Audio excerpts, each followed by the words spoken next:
டாஸ்மாகில் 1000 கோடி ரூபாய் முறைகேடு நடைபெற்றதாக பதிவு செய்யப்பட்ட வழக்கு சிபிசிஐடிக்கு மாற்றக் கோரிய வழக்கானது தற்போது ஒத்திவைக்கப்பட்டுள்ளது. சிபிஐக்கு மாற்றக் கோரிய வழக்கு விசாரணையானது ஒத்திவைக்கப்பட்டுள்ளது. வழக்கை சிபிஐக்கு மாற்றக் கோரிய மனு விசாரணை அடுத்த வாரத்திற்கு ஒத்திவைக்கப்பட்டுள்ளது. கூடுதல் விவரங்களோடு இணைக்கிறார் நமது செய்தியாளர் மதியழகன். வணக்கம் மதியழகன், இந்த வழக்கு தொடர்பான கூடுதல் விவரம்.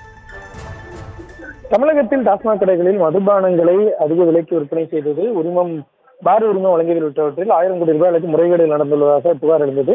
இது தொடர்பாக கடந்த 2017 முதல் 2004 வரையிலான காலகட்டத்தில் லஞ்ச ஒழிப்புத்துறை பதிவு செய்த வழக்குகளின் அடிப்படையில் அமலாக்கத்துறையினர் சட்டவிரோத பணப்பரிமாற்ற தடை சட்டத்தின் வழக்கு பதிவு செய்து டாஸ்மாக் அலுவலகத்தில் கடந்த மார்ச் மாதம் சோதனை நடத்தினர். இந்த நிலையில் இந்த முறைகேடுகள் தொடர்பாக டாஸ்மாக் மற்றும் அதன் அதிகாரிகளுக்கு எதிராக லஞ்ச ஒழிப்புத்துறை பதிவு செய்துள்ள வழக்குகளை சிபிஐக்கு மாற்றக் கோரி திருநெல்வேலி மாவட்டம் பாளையங்கோட்டையை சேர்ந்த பாஜகவை சேர்ந்த வழக்கறிஞர் வெங்கடாச்சலபதி என்பவர் சென்னை உயர்நீதிமன்றத்தில் பொதுநல மனு தாக்கல் செய்துள்ளார். அந்த மனுவில் அமலாக்கத்துறை விசாரணை முடக்கும் நோக்கில் மாநில அரசு செயல்படுவதாகவும் 1000 கோடி ரூபாய் முறைகேடு வழக்கை நியாயமாகவும் எந்த இடையூறுமின்றி விசாரிக்க வேண்டும் என்பதால் சிபிஐக்கு மாற்ற வேண்டும் என கோரப்பட்டுள்ளது. டாஸ்மாக் அதிகாரிகளுக்கு எதிராக பதிவு செய்யப்பட்டுள்ள வழக்குகளை விசாரிக்க மாநில அரசுகளுக்கு தடை விதிக்க வேண்டும் எனவும் மனுவில் கோரிக்கை விடுக்கப்பட்டுள்ளது. இந்த வழக்கை விசாரித்த நீதிபதிகள் ஜி.ஆர். சுவாமிநாதன், வி. லட்சுமி நாராயணன் அடங்கிய அமர்வு மனுவுக்கு பதிலளிக்கும்படி மத்திய மாநில அரசுகளுக்கும் சிபிஐ, அமலாக்கத்துறை, டாஸ்மாக் மற்றும் லஞ்ச ஒழிப்புத்துறைக்கு உத்தரவிட்டு விசாரணை அடுத்த வாரத்திற்கு ஒத்திவைத்தனர்.